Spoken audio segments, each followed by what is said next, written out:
রজমকৃত শয়তানের কবল থেকে আল্লাহ তাআলার কাছে আশ্রয় চাচ্ছি। সম্মানিত দর্শকবৃন্দ, আপনাদের সকলকে আমি বাংলাদেশি সেবা পার্টির পক্ষ থেকে বলতে চাই, সালামুন আলাইকুম।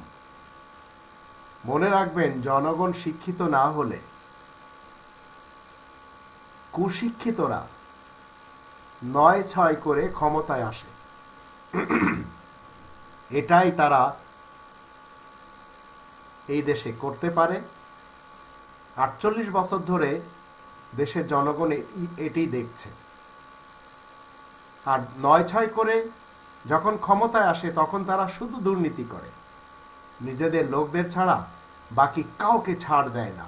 এটি আমরা বাংলাদেশে দেখতে পাচ্ছি। তাই আসুন, দেশের প্রত্যেকটি মানুষ যেন সুখে থাকতে পারে, তাই এই দেশে দরকার রবতন্ত্র কায়েম করা। আর এই রবতন্ত্রের জন্য এই দেশ স্বাধীন করা হয়েছিল মুসলিমদের মাধ্যম দিয়ে, যারা জান দিয়েছিলেন, যারা মনে করছেন যে এই দেশে ইসলামের দরকার নেই, তাদের জানা উচিত ইসলামের দরকার ছিল বিধায় এই দেশকে স্বাধীন করা হয়েছে। অন্যথায় দেশ তো ইন্ডিয়ায় নিয়ে নিত, ইন্ডিয়ার অধীনে চলে যেত।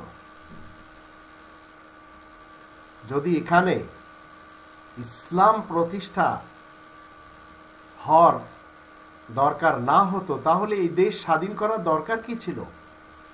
সরাসরি ইন্ডিয়ার হাতে দিয়ে দিলেই তো চলতো। তাই আসুন, আমরা বাংলাদেশি সেবা পার্টির হাতকে মজবুত করে এই দেশে রবতন্ত্র কায়েম করার লক্ষ্যে কাজ করি। আর রবতন্ত্র কায়েম হলে সবাই সুবিচার পাবে, ন্যায্য পাওনা পাবে, সবাই বড়লোক হয়ে যাবে।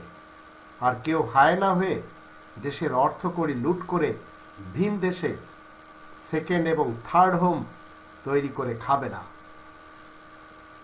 আল্লাহ আমাদের সবারই সহায় হন।